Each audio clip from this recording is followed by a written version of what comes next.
الحمد لله رب العالمين والصلاة والسلام على أشرف المرسلين وعلى آله وأصحابه أجمعين أما بعد أيها الإخوة الكرام نلتقي وإياكم في هذه الليلة المباركة وليلتنا هذه هي 19 من شهر صفر لعام 43 و400 وألف للهجرة الموافقة لل25 من شهر سبتمبر لعام 21 و2000 كعادتنا في ليلة الأحد نجتمع في بيت من بيوت الله لنشر المصحف بين أيدينا لأجل تلاوة كلام ربنا ومدارسته فيما بيننا وما زلنا بصدد الحديث عن سورة يوسف عليه السلام وكنا قد توقفنا في الدرس الأخير عند قوله تبارك وتعالى وقال لفتيانه اجعلوا بضاعتهم في رحالهم لعلهم يعرفونها إذا انقلبوا إليهم لعلهم يرجعون.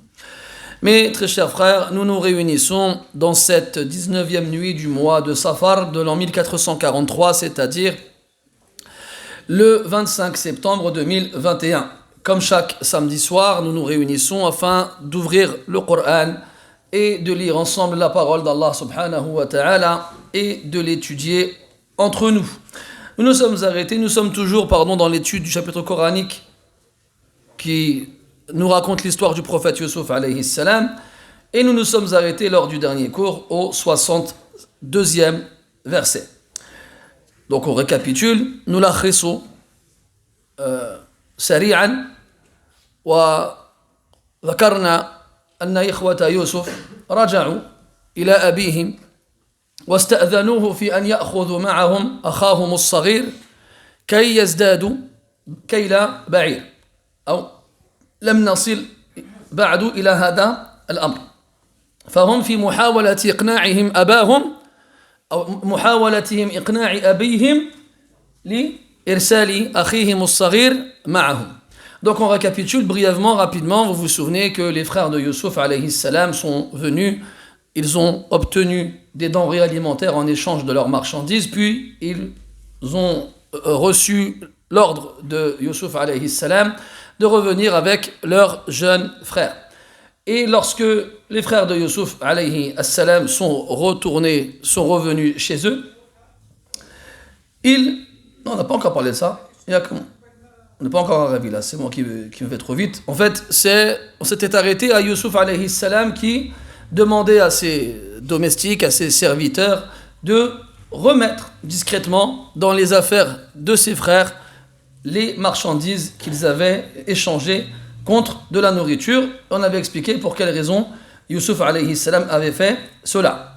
بعد ذلك يقول الله سبحانه وتعالى فلما رجعوا إلى أبيهم قالوا يا أبانا منع منا الكيل فأرسل معنا أخانا نكتل وإنا له لحافظون. Donc dans le verset suivant, le 63e, les frères de Yusuf alayhi salam, on apprend qu'ils reviennent à domicile, qu'ils reviennent auprès de leur père, Yaqub alayhi salam, et ils l'informent de ce qu'il s'est passé. قالوا يا أبانا منع منا الكيل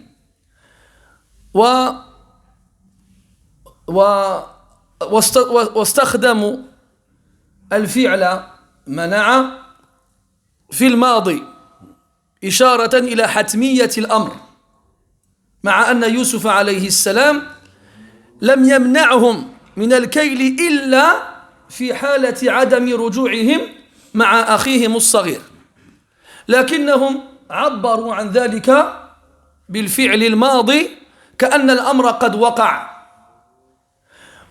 والمقصود والغرض من هذا الاستعمال دفع أبيهم إلى إرسال أخيهم الصغير معهم فصيغة العبارة فيها دفع إلى الأب حتى يرسل معهم الصغير.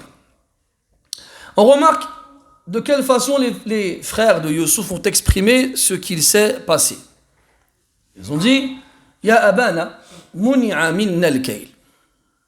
Donc l'échange, la transaction commerciale, le fait d'obtenir de la nourriture en échange de nos marchandises nous a été interdite. Nous a été interdite.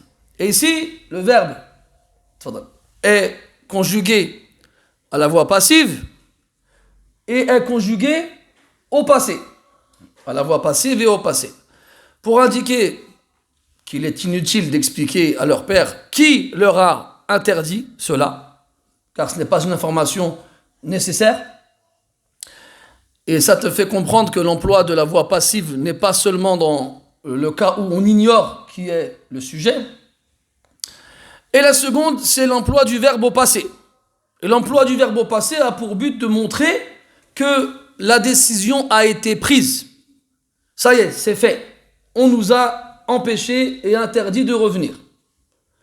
Et de refaire à nouveau avec eux des affaires. Alors qu'on a bien vu que Youssouf alayhi salam ne leur a pas interdit jusqu'à présent de revenir. Il leur a mis une condition. Il leur a dit que si vous ne revenez pas avec votre jeune frère, alors je ne vous échangerai pas votre marchandise contre de la nourriture.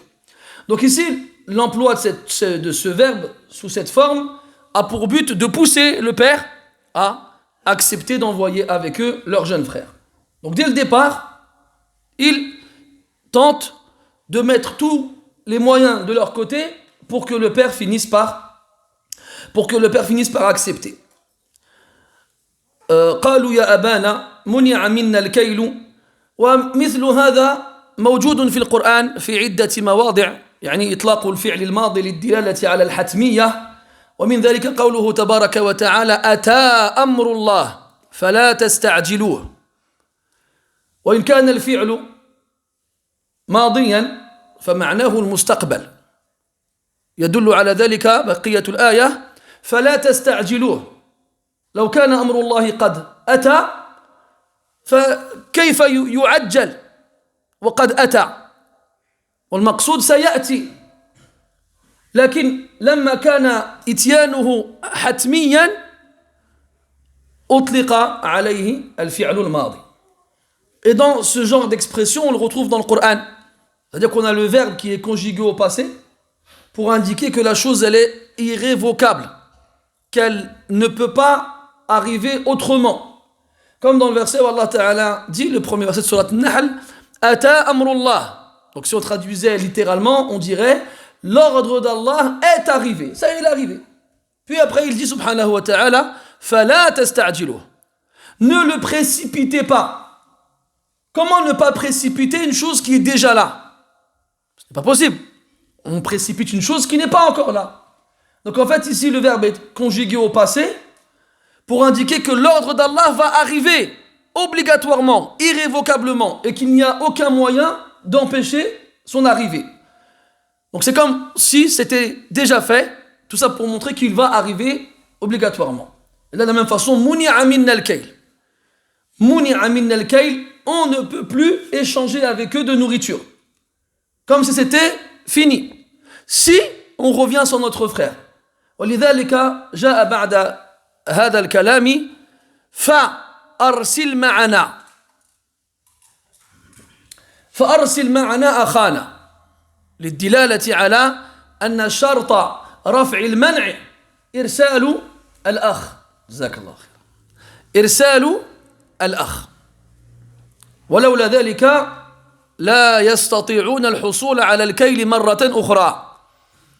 Puis, juste après, on a le fa, qui indique ce qu'on appelle en arabe at-ta'qib, l'enchaînement, et le lien fort entre ce qu'il y a avant et ce qu'il y a après. Ça veut dire que fa arsil, alors envoie avec nous notre frère. Alors envoie avec nous notre frère, pour montrer que le seul moyen de lever cette interdiction, c'est que leur jeune frère soit envoyé avec eux. Fa arsil ma'ana akhana naktal wa inna lahu لحافظون.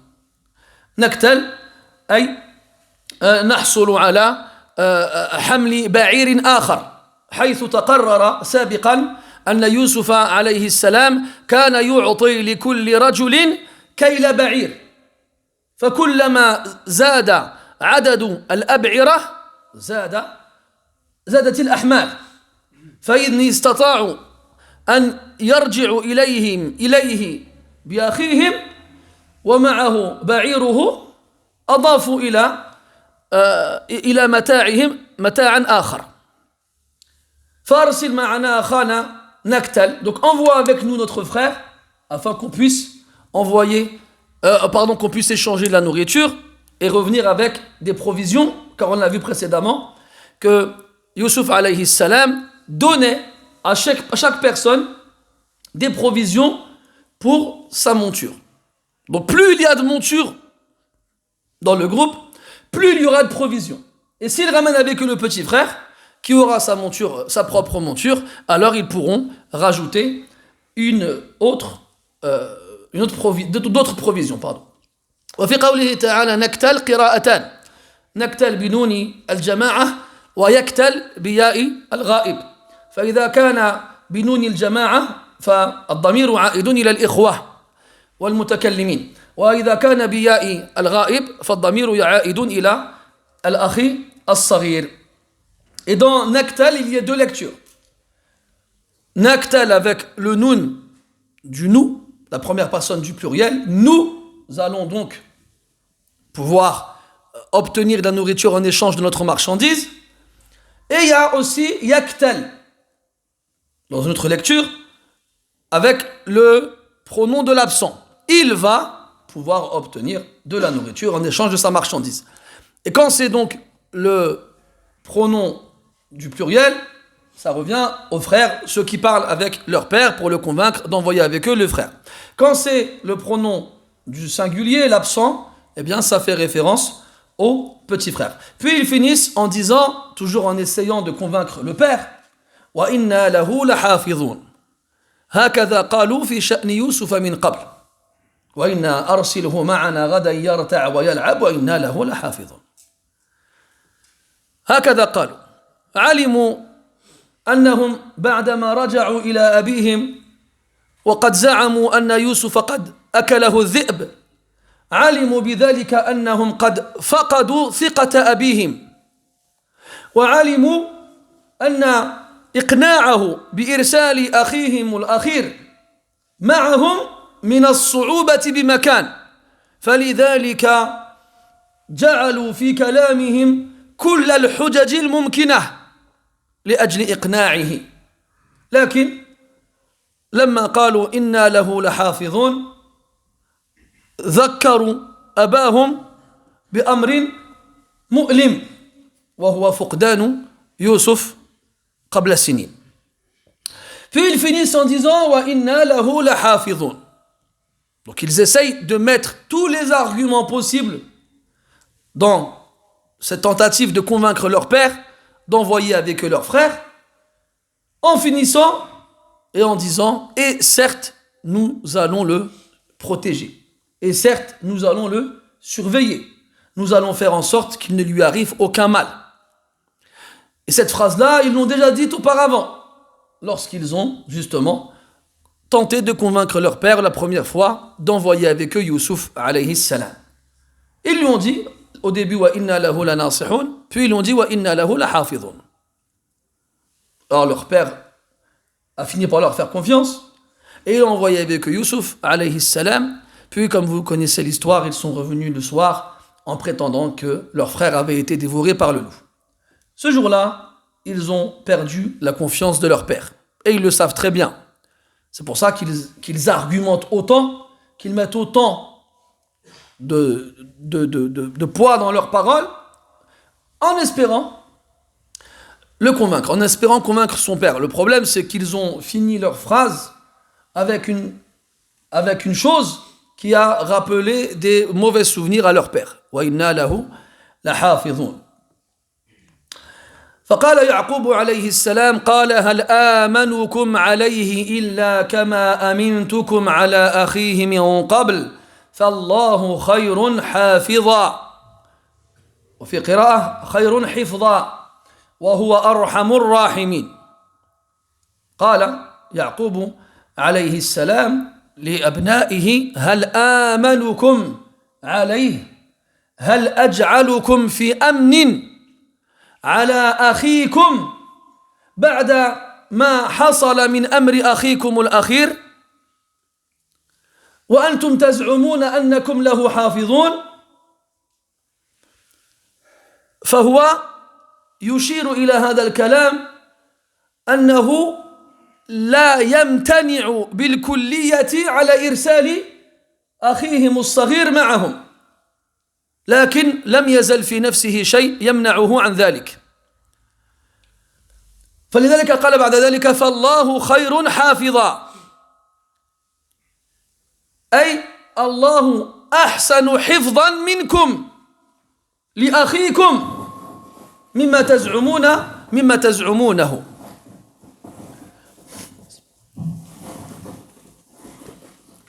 إذا قلنا فالله خير حافظا فيها قراءتان: حافظا على اسم الفاعل، فالله تبارك وتعالى خير حافظا، والقراءة الأخرى خير حفظا على المصدر، فالله حافظ خير منكم، وحفظ الله لأخيكم خير من حفظكم له، فالله خير حافظا. وحفظ الله سبحانه وتعالى مذكور في القرآن في عدة مواطن على عدة أشياء عظيمة يحفظها الله تبارك وتعالى. من ذلك قوله تبارك وتعالى: ولا وسع كرسيه السماوات والأرض ولا يؤوده حفظهما، أي لا يكترثه ولا يثقله حفظ السماوات والأرض، أي حفظ الله للسماوات والأرض أمر هين ليس بالثقيل ولا بالصعب. يدل لذلك قوله تبارك وتعالى: إن الله يمسك السماوات والأرض أن تزولا ولئن زالتا إن أمسكهما من أحد من بعده. وقال الله سبحانه وتعالى: إنا نحن نزلنا الذكر وإنا له لحافظون. فالله تبارك وتعالى تكفل بحفظ القرآن، فلن تصل إليه الأيدي بالتغيير والتحريف، فقد وصل إلينا كما أنزله ربنا سبحانه وتعالى على نبيه عليه الصلاة والسلام. وذكر الله تعالى في قصة سليمان عليه السلام وتسخيره الشياطين له، فقال سبحانه: ومن الشياطين من يغوصون له ويعملون عملا دون ذلك وكنا لهم حافظين.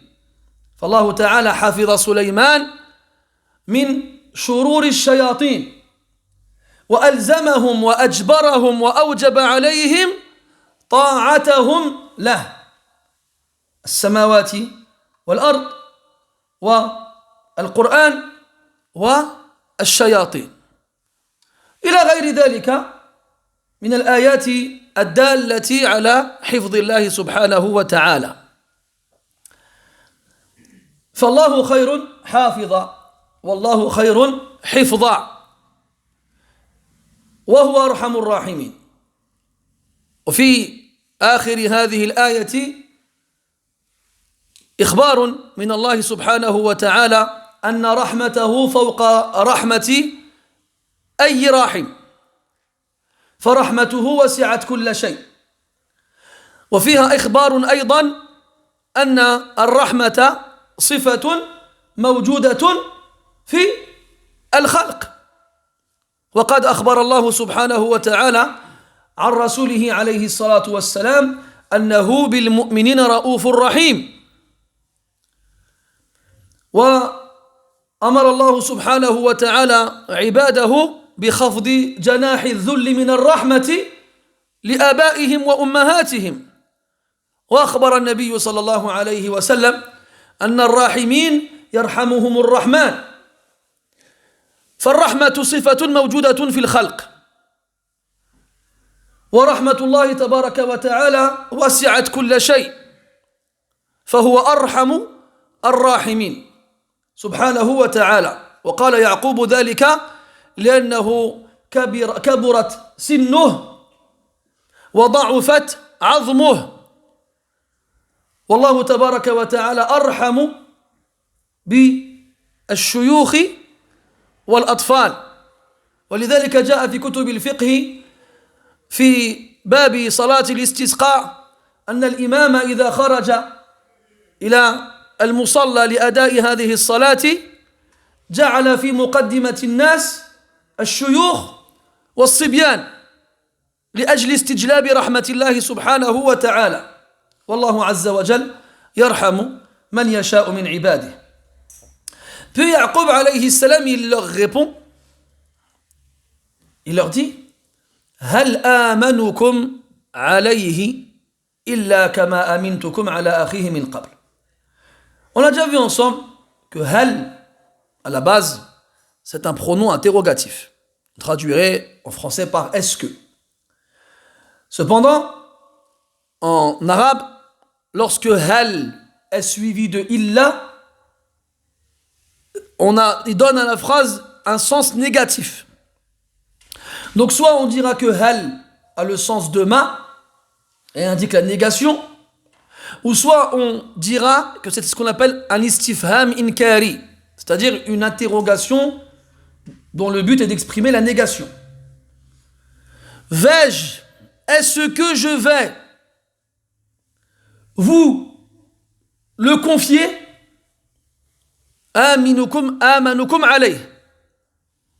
C'est-à-dire, est-ce que je vais vous faire confiance pour lui, pour Benyamin, comme je l'ai fait auparavant pour son frère?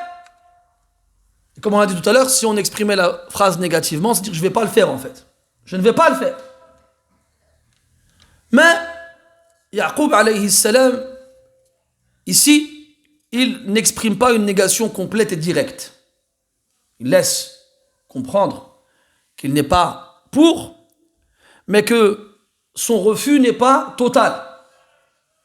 Eux, ils lui disent, t'inquiète pas, envoie-le avec nous, on le surveillera, on le protégera. Il ne lui arrivera rien. Ne me dites pas une chose pareille, alors que vous m'avez dit la même chose auparavant avec son frère, et ce n'est pas ce qui s'est passé. Donc si je dois l'envoyer avec vous, je ne vais pas l'envoyer parce que je vous ai fait confiance. Parce que quand je vous ai fait confiance, vous avez trahi ma confiance. Si je l'envoie avec vous, c'est parce qu'Allah subhanahu wa ta'ala khayrun hafidha est meilleur protecteur ou est de meilleure protection de lecture. Soit le nom d'acteur, soit le substantif. Soit il est meilleur protecteur, soit il est de meilleure protection. Et aucune protection ne peut rivaliser ou concurrencer avec la sienne. Allah tabaraka wa ta'ala dans le Coran nous informe dans différents passages ce qu'il protège des créatures grandioses, notamment les cieux et la terre. Vous savez, quand on dit les cieux et la terre, en fait il faut comprendre les terres. Parce que Allah Ta'ala parle de la terre en général dans le Coran au singulier, parce que c'est celle sur laquelle nous vivons. Mais il nous informe aussi qu'il y a 7 terres. Ala kulli hal, dans Ayat al-Kursi que vous connaissez tous, Allah Ta'ala dit wasi'a kursiyuhu as-samawati wal ard. Son kursi, comme il dit Abdullah ibn Abbas, son repose-pied est plus large que les cieux et la terre. Puis il dit après wala ya'uduhu hifdhuhuma, et leur protection ne sont pas un fardeau pour lui. Leur protection, la protection des cieux et de la terre, n'est pas un fardeau pour lui, n'est pas quelque chose de lourd pour lui, n'est pas quelque chose de difficile pour lui. Protéger les cieux et la terre, pour Allah Ta'ala, c'est facile, c'est simple. Pourtant, on a dans les textes une allusion à leur grandeur, à quel point ils sont gigantesques. Et pourtant, Allah Ta'ala n'a aucun mal à les protéger. D'ailleurs, dans d'autres versets, Allah Ta'ala il parle aussi de la protection du dernier ciel en particulier. Comme quand il dit subhanahu wa ta'ala wa hafidhnaha min kulli shaytanir rajim. Et nous l'avons protégé, le dernier ciel, celui qui est au-dessus de notre tête, de tout diable lapidé. Lorsque les diables tentent de s'approcher afin d'écouter les informations qui circulent entre les anges, ils se font chasser. Donc Allah il nous informe qu'il protège les 7 cieux, et en particulier le dernier, qui est celui au-dessus de nos têtes, comme il protège la terre. Dans un autre verset, Allah Ta'ala il dit Inna Allah yumsiku as-samawati wal arda an tazula. Allah Ta'ala retient les cieux et la terre de disparaître, de partir. Il les retient, il les empêche de partir. Inna Allah yumsiku as-samawati wal arda an tazula wa la in zalata. Et si les cieux et la terre bougeaient, quittaient leur emplacement respectif, qui pourrait les remettre à leur place? Qui pourrait les retenir? In amsakahuma min ahadin min ba'di. Après Allah Ta'ala, qui pourrait les retenir? Al-jawab la ahad. Personne ne peut les retenir. Et c'est sûr qu'Allah Tabaraka wa Ta'ala protège depuis qu'il les a créés. Le jour de la résurrection, il les mettra dans sa poignée et il les déchirera. Subhanahu wa Ta'ala. Il les prendra dans sa poignée, puis il les pliera, puis il les déchirera. وَالسَّمَاوَاتُ مَطْوِيَّاتٌ بِيَمِينِهِ. Et les cieux seront pliés dans sa main droite. Puis Allah nous informe dans le Coran aussi qu'il a protégé le prophète Sulayman des diables, des démons. Comme vous le savez, Allah Ta'ala a asservi les diables à Sulayman. Et il leur a imposé de lui obéir. Il dit dans Surat Al-Anbiya وَمِنَ الشَّيَاطِينَ. Et parmi les diables مَنْ يَغُوصُونَ لَهُ وَيَعْمَلُونَ عَمَلًا دُونَ ذَلِكَ. يغوصون يتعمقون في أعماق البحار. Ils plongent dans les profondeurs de la mer. Les diables, parmi les diables, parce qu'ils avaient des fonctions différentes. Les diables qui étaient au service de Sulayman. Parmi eux, il y en a qui travaillaient dans les profondeurs de la mer. وَيَعْمَلُونَ عَمَلًا دُونَ ذَلِكَ. Et ils faisaient d'autres actions. Puis Allah il dit وَكُنَّا لَهُمْ حَافِظِينَ. C'est-à-dire nous les protégions. C'est-à-dire nous empêchions les diables de faire du mal, de désobéir à Sulayman, de lui faire du tort. Donc nous protégions Sulayman des diables. Ou encore quand Allah Ta'ala parle du Coran dans Surat Al-Hijr, qu'il dit subhanahu wa ta'ala Inna nahnu nazzalna dhikra wa inna lahu lahafidhun. C'est nous qui avons fait descendre le rappel, le Coran, et c'est nous qui allons le protéger. Si Allah Ta'ala, il s'engage à ce que le Coran soit inaltérable, qu'on ne puisse pas le modifier ni le changer. Personne ne peut y rajouter une lettre ou l'enlever. Personne. Allah Ta'ala l'a promis. Wallahu la yukhlifu al-mi'ad. Et Allah Ta'ala ne trahit pas les promesses qu'il fait. On avait vu ensemble l'histoire de Haroun al-Rashid qui reçoit un homme dans son palais. Ils échangent, ils discutent. Et l'homme, dans sa façon de discuter, plaît à Haroun al-Rashid. Mais il reconnaît en lui les traces de quelqu'un qui n'est pas arabe. Il lui dit Muslimun ant, tu es musulman? L'homme il répond non. Il dit Ma anta? Qala ana yahudi. Il dit je suis quoi? Qu'est-ce que tu es? Il dit je suis juif. Il lui dit Aslim. Il dit convertis-toi à l'islam. Misluka jadirun bi an yakuna bi qurbi. Quelqu'un comme toi, intelligent, éloquent, devrait être à ma proximité. Le Yahoudi il a dit quoi? Amhilni wa a'udu ilayk. Laisse-moi du temps et je reviendrai te voir. Le temps il passe, le juif il part. Un certain temps plus tard, après, le juif il rentre chez Haroun al-Rashid. Haroun al-Rashid il le regarde comme ça, il lui dit Ka'anni a'rifuk. Est-ce que je te connais? Il lui répond Naam. Il dit c'est toi le juif qui était venu me voir la dernière fois? Il dit c'est moi. Il dit Ma sha'anuk, ma khatbuk, qu'est-ce qu'il s'est passé? Qala aslamt. Je me suis converti à l'islam. Kayfa dhalika, comment cela? Il dit quand je t'ai quitté, je suis parti à la première synagogue que j'ai trouvée et j'ai acheté une nusra, une copie de la Torah. Je suis rentré chez moi et j'en ai fait plusieurs copies. Fazidtu wa naqastu. J'ai rajouté ici et j'ai enlevé là. Thumma udtu ba'da dhalika. Puis après cela, je suis revenu وجعلت أبيع نسخي إلى الناس ولم ينتبهوا لشيء. Puis je suis revenu à la synagogue et j'ai vendu les différentes versions que j'ai copiées aux gens sans qu'ils ne s'aperçoivent de rien. Plus tard, j'ai été à la première église que j'ai trouvée. Je suis rentré et j'ai acheté une copie de l'Injil, de l'Évangile. Je suis rentré chez moi وقمت بنسخ بعض النسخ ثم بعتها على الناس فشروها مني ولم ينتبهوا لشيء. Pareil, j'étais dans une église, j'ai acheté une évangile, je l'ai recopié à la maison, fazidtu wa naqast, j'ai rajouté et j'ai enlevé. Puis, j'ai vendu les différentes copies aux personnes que j'ai trouvées. Elles furent achetées sans que personne ne se rende compte de quoi que ce soit. ثم دخلت مسجدا فاشتريت مصحفا وأخذته معي إلى بيتي وقمت بنسخه. Puis j'ai acheté un mushaf, un Coran, dans une mosquée, je suis rentré chez moi, j'ai fait plusieurs copies, et je suis retourné à la mosquée et j'ai vendu des exemplaires aux gens.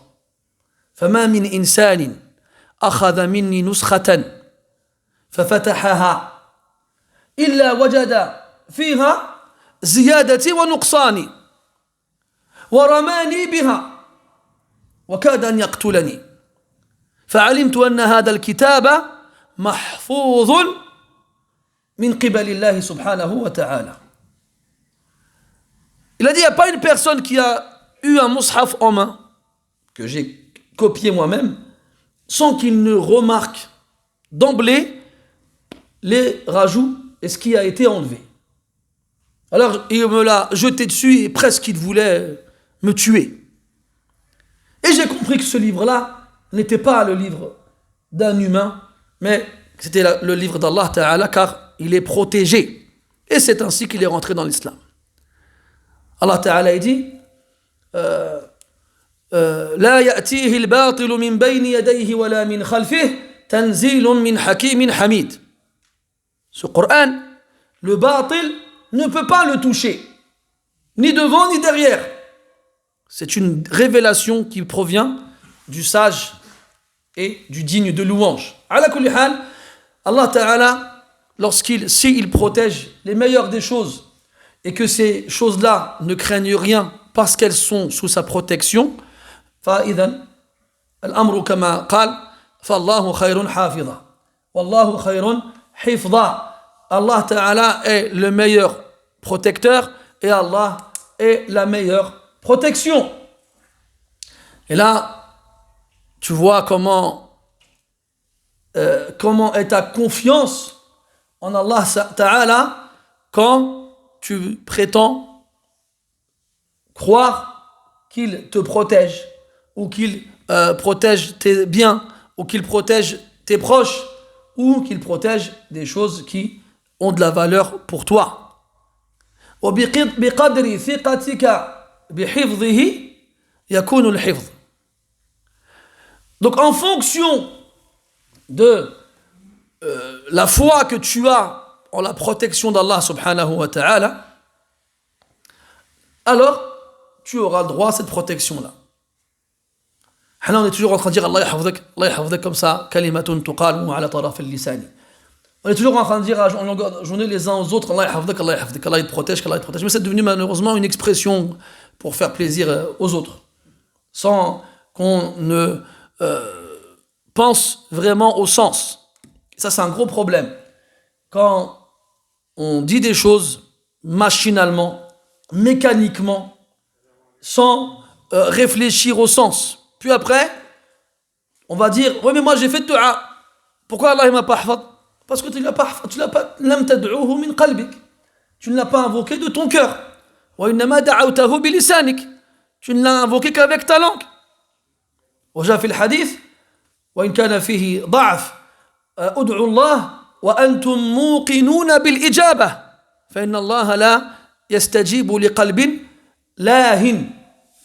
Et dans le hadith, même s'il y a dans sa narration de la faiblesse, le prophète aurait dit, alayhi salatu wassalam, invoquez Allah en étant persuadé qu'il vous répondra. car Allah ne répond pas à un cœur distrait, à un cœur insouciant.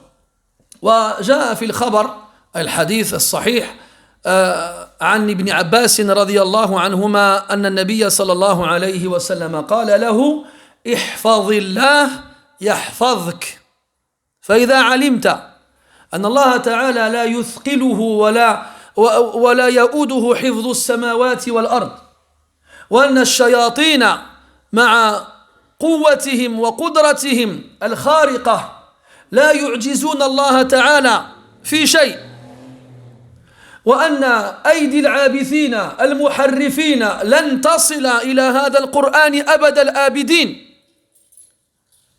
كنت في أمس الحاجة إلى أن يحفظك الله وقد أخبر النبي صلى الله عليه وسلم إلى كيفية الحصول عليه أي على حفظ الله بأن تحفظه وكيف تحفظ الله تحفظ دينه وتحفظ أوامره وتجتنب نواهيه فإذا فعلت ذلك فكن على يقين بأن الله تعالى سيحفظك.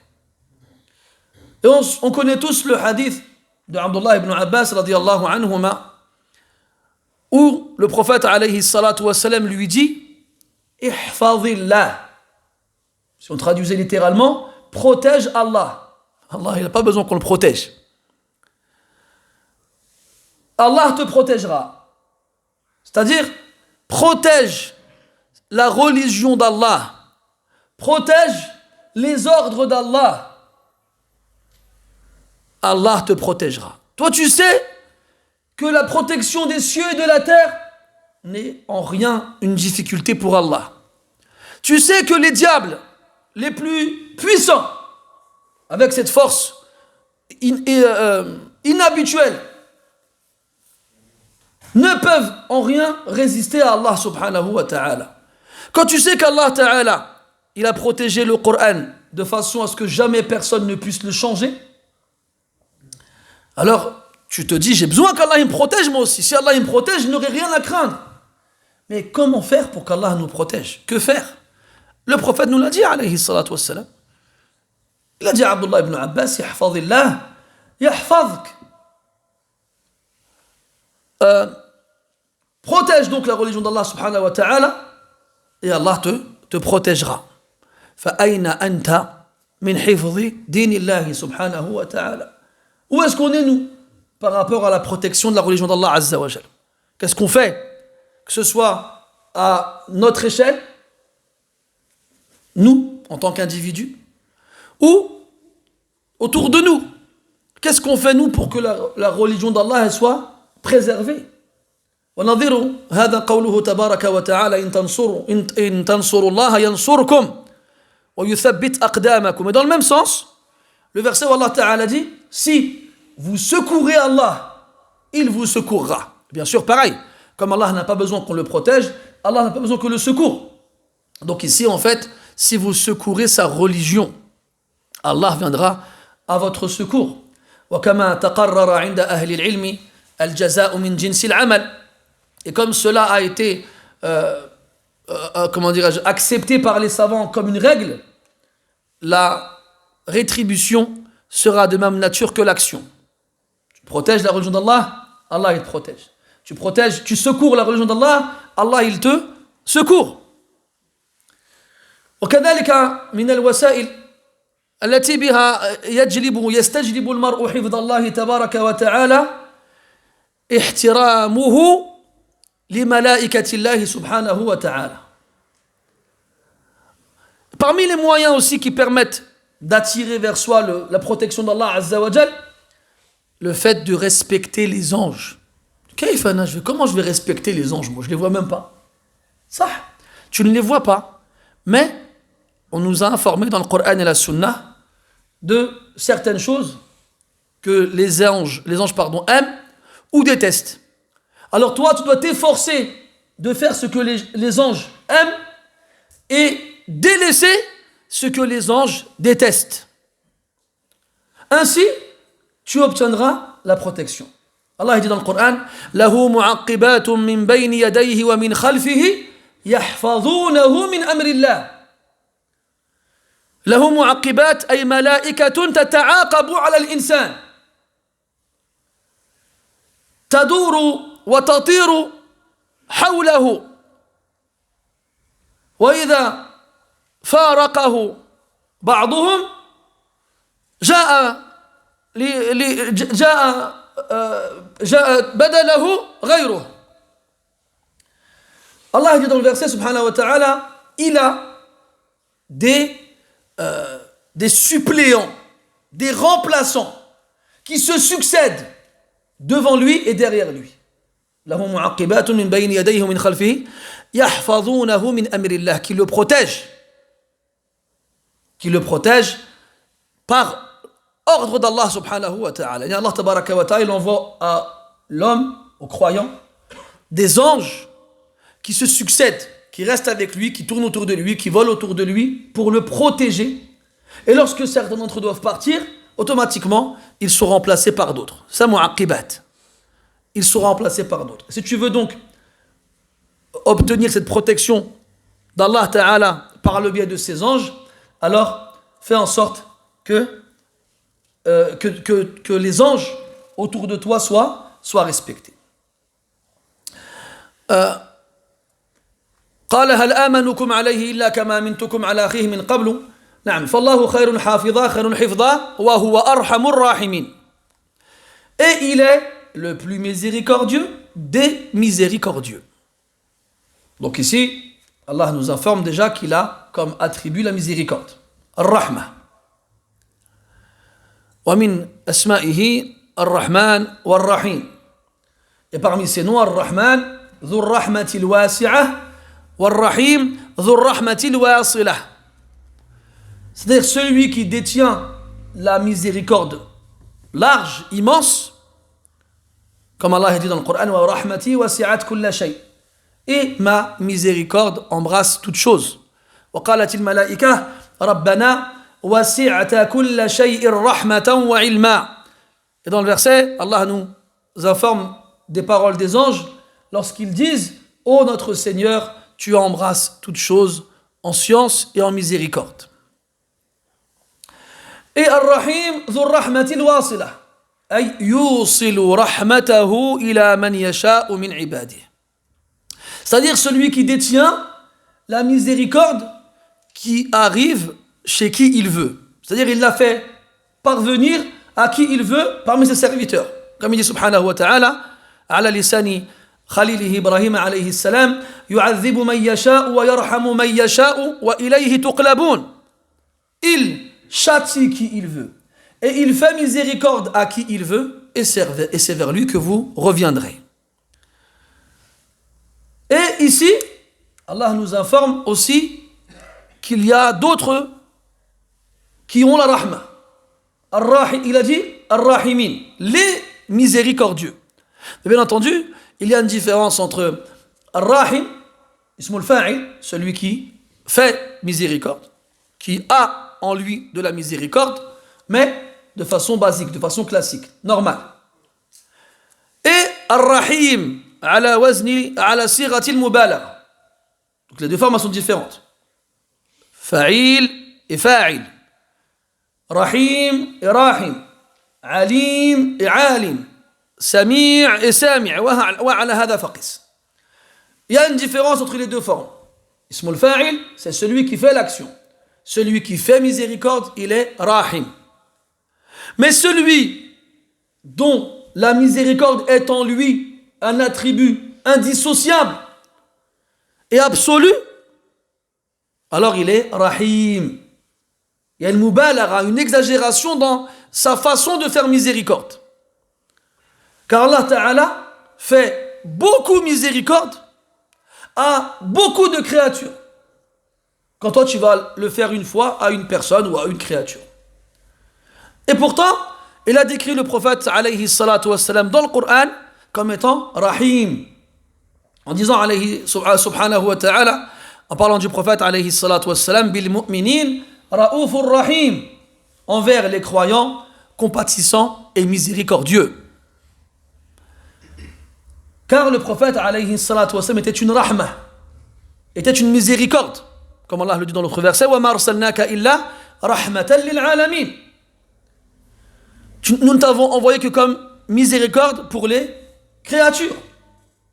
Et il dit aussi subhanahu wa ta'ala fabima rahmatin min Allah linta lahum. C'est par une miséricorde d'Allah que tu es doux avec eux, tendre avec eux. Rahim. Donc tu ne peux pas comparer la miséricorde du prophète alayhi salatu wassalam à celle des autres créatures. Et de la même façon, et même plus encore, on ne peut pas comparer la miséricorde d'Allah subhanahu wa ta'ala à la miséricorde de tous ceux qui ont de la miséricorde. Si on cumulait toute la miséricorde qu'on peut trouver dans les créatures, ce ne sera qu'un centième de ces 100 miséricordes qu'Allah Ta'ala a créées pour les gens sur terre. 100 miséricordes. Une seule, Allah il a fait descendre sur terre pour toutes les créatures. Toutes les traces de miséricorde qu'on trouve ne sont que la division de ce 1 centième, de ce centième. Allah dit, en parlant de la pluie et de ses résultats sur la terre, فَانظُرْ إِلَىٰ آثَارِ رَحْمَةِ اللَّهِ كَيْفَ يُحْيِي الْأَرْضَ بَعْدَ مَوْتِهَا. Regarde, observe, contemple les traces de la miséricorde d'Allah. Donc, comment de verset Allah Ta'ala l'appelle certaines choses miséricorde. La pluie, la prophétie et d'autres encore. Al-Muhim, wa huwa arhamu ar-rahimin. On connaît tous le hadith où le prophète sallallahu alayhi wa sallam a vu une femme qui avait perdu un enfant à elle. Elle le cherche ici et là, avec l'inquiétude et la peur visible sur son visage. Puis elle finit par retrouver son enfant. Alors, dammathu ila sadriha wa arda'athu. Elle a serré fort contre elle, puis elle l'a allaité. Alors, le prophète sallallahu alayhi wa sallam dit à ses compagnons radiyallahu anhum atarawna hadhihi tulqi biwaladiha fi an-nar wa hiya qadiratun ala an tamna'ahu min dhalik. Il dit alayhi salatu wa sallam, est-ce que vous pensez que cette femme-là pourrait jeter son enfant dans le feu alors qu'elle est capable de l'en préserver? Qalou la. Non, elle ne ferait pas une chose pareille. فقال عليه الصلاة والسلام لله أرحم بعباده من هذه بولدها. Allah tabaraka wa ta'ala est plus miséricordieux envers ses serviteurs, ses esclaves, que cette femme-là envers son enfant. وفي الحديث لو علم الكفار مدى رحمة الله لطمعوا أن يدخلوا الجنة. ندخل الخبر بالمعنى. Et dans le hadith, si les mécréants savaient à quel point la miséricorde d'Allah elle est vaste, ils auraient espéré rentrer au paradis. Et dans notre hadith, Jibril alayhi salam il dit au prophète sallallahu alayhi wa sallam ra'aytani wa ana aj'alu at-tin fi fir'aun. Si tu m'avais vu remplir la bouche de Pharaon avec de la terre, makhafata an tudrikahu ar-rahma, de peur que la miséricorde le touche. Pourquoi? Parce que lorsqu'il s'est fait engloutir par les flots, qu'est-ce qu'il a dit? قال آمنت أنه لا إله إلا الذي آمنت به بنو إسرائيل وأنا من المسلمين. J'ai cru qu'il n'y a d'autres divinités dignes d'être adorées en dehors de cette divinité à laquelle a cru Banu Israël. Et je fais partie des soumis. Jibril alayhi salam, il a eu peur que Pharaon dise la ilaha illallah. Alors il a foncé des cieux et il l'a rejoint au fond de l'océan et lui a rempli la bouche de terre pour pas qu'il ne le dise. De peur que la miséricorde d'Allah ne le touche. Subhanallah. Wa huwa arhamur rahimin. Et en fait ici, Yaqub alayhi salam, s'il dit cela, c'est parce qu'il est vieux, il a vieilli. Son dos s'est courbé. sa barbe a blanchi, sa force l'a quitté. Et il sait qu'Allah Ta'ala fait miséricorde aux personnes âgées. Comme il le fait aussi aux enfants en bas âge. Les personnes âgées, parce qu'elles sont conscientes que la mort est proche. فَيَتَضَرَّعُونَ إِلَى اللَّهِ تَضَرُّعًا لَا يُشْبِهُ تَضَرُّعَ غَيْرِهِمْ. Alors quand ils implorent et invoquent Allah Ta'ala et le supplient, ce n'est pas comme celui qui pense qu'il a encore devant lui toute la vie. Là, يتضرع يتخشع. Il supplie, il implore, il invoque, il s'humilie d'une façon qu'on ne trouvera pas chez autrui. Puis, il y a aussi les enfants en bas âge. C'est normal. لم تجري عليهم الأقلام بعد ولم تكتب أعمالهم في صحائفهم. C'est-à-dire que les plumes n'ont rien noté encore de leurs actions. Et à ce sujet-là, on trouve dans les livres de fiqh, vous savez, vous avez une prière qu'on appelle Salatul Istisqa. C'est la prière de la demande de la pluie. Donc on va sortir à l'extérieur de la ville, de préférence, et on va invoquer Allah Ta'ala, on va prier, faire une prière à voix haute, comme on fait la prière de l'Eid, et on va invoquer Allah Ta'ala pour qu'il fasse descendre, tomber la pluie. Et les savants, ils préconisent et recommandent qu'on mette en avant, avec l'imam, les personnes âgées et les enfants en bas âge. Car ils sont plus propices à attirer la miséricorde d'Allah subhanahu wa ta'ala. Wa huwa arhamu ar-rahimin. Et donc, si quelqu'un il a un âge avancé et il se sent proche de la mort, كلنا الموت أقرب إلى أحدنا من الشراك عليه كما جاء في الخبر والموت لا يفرق بين الصغير والكبير هذا أمر محتوم. يعني tous, autant que nous sommes, que nous soyons vieux ou jeunes, la mort est plus proche de l'un d'entre nous que les lacets de ses chaussures. Et tout le monde sait cela. Mais quand on dit que la personne âgée se sent plus proche de la mort, c'est parce qu'elle a vécu. Elle sait qu'il n'y a pas d'immortalité, elle sait qu'il y a forcément une fin. Et entre le vieux et le jeune, celui qui est plus conscient de la mort que l'autre, c'est la personne âgée. Il voit ses forces le quitter, il voit ses sens ne plus être, opérationnels. Alors, il sait que la fin elle est proche. Et celui qui sait que la fin elle est proche, il n'est pas comme celui qui pense qu'elle n'est pas proche. Vous avez tous vu ceux à qui on annonce une fin proche après un diagnostic, une analyse, un examen à l'hôpital. Le docteur il t'appelle, il faut que vous veniez, j'ai quelque chose à vous dire. Tu arrives sur place, voilà, écoutez monsieur, je ne veux pas passer par 4 chemins.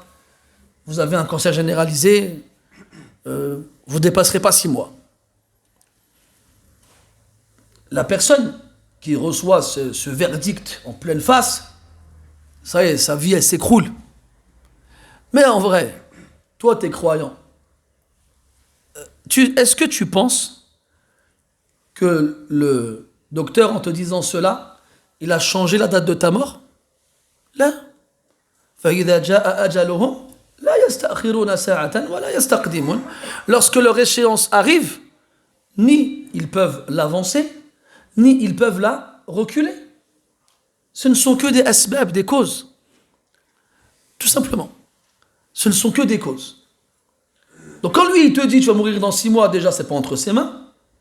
Comme il disait le poète, وَكَمْ مِنْ صَحِيحٍ يَمُوتُ مِنْ غَيْرِ عِلَّةٍ وَكَمْ مِنْ سَقِيمٍ عَاشَ حِينًا مِنَ الدَّهْرِ. Combien d'hommes forts et robustes meurent sans aucune raison? Et combien d'hommes faibles et malades concurrencent avec l'éternité, tellement ils vivent longtemps? Et donc, ce n'est pas entre ses mains déjà, awalan. Et ensuite, quand bien même ce serait un verdict, comment dirais-je, correct, ça ne change rien à ta vie en fait. Et pourtant, celui qui reçoit cette nouvelle-là, sa vie va changer. Elle va changer. Il va aller à la mosquée, et il va pas rater une prière, et il va lire le Coran, et il va faire des aumônes, et il va partir faire le hajj, si jamais il peut faire le hajj. Il va aller voir ses parents, il va être à leur côté pour passer le plus de temps possible avec eux avant la fin, il va prendre ses enfants dans ses bras. Et là, vous connaissez toutes ces choses-là comme moi. Mais, billah alaikum, qu'est-ce que ça change en fait? Qu'on lui dise ou non? Il va mourir. Et la date de sa mort, elle est déjà fixée. Alors pourquoi on a des réactions différentes? يقولون عن أحد السلف أظنه الشعبي رحمة الله عليه أنه لو أخبر بوفاته غدا لما استطاع أن يزيد على أعماله شيئا. Ils disent, en parlant de l'imam al-Sha'bi rahmatullah alayh, que si on lui avait dit qu'il allait mourir demain, il n'aurait pas pu faire plus que ce qu'il faisait déjà en fait. Il n'aurait pas pu faire plus. Bah écoute, tellement il faisait. لأنه أدرك أن الموت قد يباغته في أي حين. Parce qu'il est certain que la mort peut le surprendre à n'importe quel moment. Et on devrait tous en être conscients aussi. Mais le problème, c'est qu'on ne l'est pas. Alors, on vit en pensant qu'on ne va jamais mourir, en oubliant la mort. وهذا هو الفاصل بين العاقل والسفيه. هذا هو الفارق بين الكيس والعاجز. قال عليه الصلاة والسلام وفي سند هذا الحديث ضعف أيضا: الكيس من دان نفسه وعمل لما بعد الموت والعاجز من أتبع نفسه هواها وتمنى على الله الأماني. Il a été rapporté dans une narration prophétique comportant des faiblesses que le prophète sallallahu alayhi wa sallam aurait dit: Al-Kayyis, l'intelligent, le rusé, le malin, celui qui se juge lui-même, qui fait son propre bilan, son introspection, et qui œuvre pour ce qu'il y a après la mort. Wal-Ajiz, et l'incapable, c'est celui qui laisse son âme suivre ses passions et continue avec ça d'espérer derrière Allah. وقال عليه الصلاة والسلام: أكيس الناس أكثرهم ذكرا للموت وأشدهم له استعدادا أولئك الأكياس ذهبوا بشرف الدنيا والآخرة. Il a dit aussi عليه الصلاة والسلام: les gens intelligents, al-uqala, al-futana, al-adhkiya, ce sont ceux qui pensent le plus à la mort. Et ce sont ceux qui se préparent le plus pour la mort. Ce sont eux les gens intelligents. Ils ont pris avec eux l'honneur de ce bas monde et de l'au-delà. وهو أرحم الراحمين. إذن يعقوب عليه السلام يلمح في قوله هذا أنه غير ممتنع امتناعا تاما على إرسال أخيهم معهم، لكن لم يزل في حاجة إلى إقناع، إلى زيادة إقناع. Donc à travers cette parole-là, Ya'qub alayhi salam leur fait comprendre qu'il n'est pas totalement contre le fait d'envoyer avec eux le petit frère Benyamin. Mais il a encore besoin d'arguments. Il a encore besoin